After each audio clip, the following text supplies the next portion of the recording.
radio telescopes are something very unique because instead of just watching, they're listening. And we've dealt with a couple of our old radio shows, especially Theater 5 deals with that sometimes, where they have, they're listening for stuff out there that may be trying to talk to us. I mean, Americans have been trying to do that for years. Usually, they are these huge dishes, and this is a totally different situation. Dr. Katie Jameson is with us, dealing with this Owens Valley Radio Observatory project. And I just think it's a unique way to do this, where we are not dealing with the big dishes. You're just using little dishes.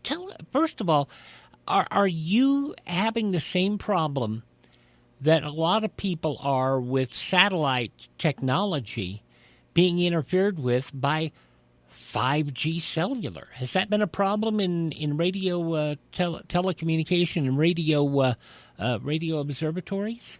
Yes, that's a major issue that we run into. It's something that is the National Science Foundation and the U.S. federal government tries to regulate and monitor, but we have growing industry everywhere. And so telecommunication technology evolves, and they're trying to balance the two, but it is tricky. And there is a limited amount of space on the spectrum and the frequency space to go to. And so we kind of have to keep that pressure up on both sides to protect the spectrum and make sure that we can not only hear each other here on the radio, but also see out into the universe and receive those radio signals in specific ranges of the frequency spectrum. Now, you all are not, I mean, we've seen these big dishes that have been put up for this sort of thing. This is not what's being built out in Owens Valley, is it?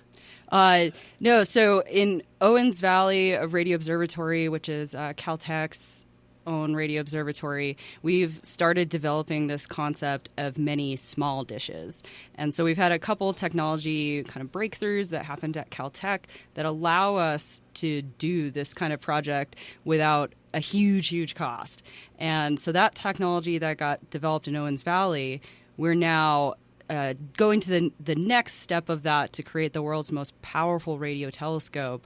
And we found that the best site for that was northern Spring Valley, just an hour outside of Ely. So and I've seen some of the plans for this, and I know that there are some individuals whom I will not get into in our county commission. It tends to be opposed to anything, but I won't get into politics with you, but it strikes me as something that is needed.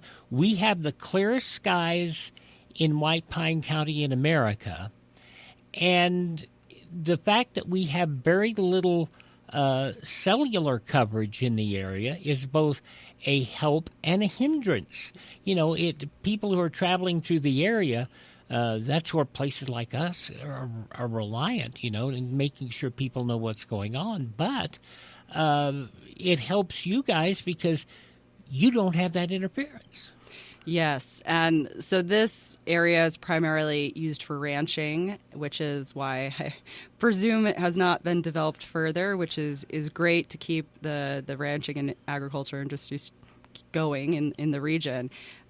We are able to actually operate with the ranching and then take advantage of the isolated nature of that area where it doesn't really get hit by cell phone towers. Now tell us about the project itself. As I understand it, and see if I'm totally wrong here, you have a bunch of these little small 2-3 meter satellite dishes. Am I right on the size? About 2 or 3 meters, and they're all interconnected and watching the skies.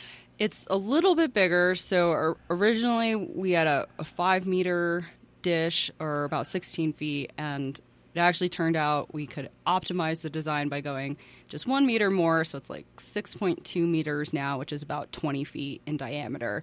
So they're not small, they're not huge. They're somewhere in between. And yes, by combining, in this case, with the 20-foot diameter dishes, 1,650 of them together, then we're able to create the world's most powerful radio telescope. And that's here, and that will be built, knock wood, right. here in White Pine County. Where are we in the development of this? Yeah, so we're on the engineering side. We're finalizing the design now. We have been working with the Bureau of Land Management, the Ely District Office, for about 2 years now. We are hoping to start NEPA, so the National Environmental Protection Act, work in the next couple months. And so our target then is to be able to get site access towards the end of next year and start construction, depending on weather, either the end of next year or early 2027. And what is the lifespan of this project projected to be? It's a great question. So we've applied for a 20-year lease. However, we know that operational funding can be challenging to get. Yes. And so we've created this plan for 5 years of all-sky surveys that should be able to answer the most pressing questions in the United States astronomical community. And then we hope that the infrastructure will stay there for much longer. The Owens Valley Radio Observatory has been there since the 1950s. And there's a lot that we could do once we get those 1,600 antennas in the ground. There's a lot we could actually do to upgrade that is just on the computer side of it, which we're planning to locate in an industrial park, to continue to take advantage of that infrastructure for as long as it is worthwhile and as long as the community will have us. What kind of employment will this bring, and how long a project is this to build out?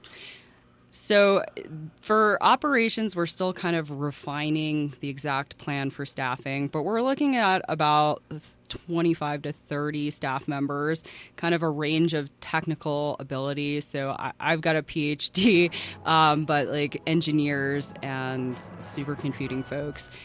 Then from a construction standpoint, our goal is to have all the infrastructure done in 2 years. All righty. Dr. Katie Jameson, with this project in Spring Valley, this is going to be very interesting to see how it happens, and hopefully we might hear E.T. phone home. You never know.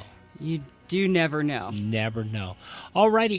Bill O'Reilly is up next with his message of the day.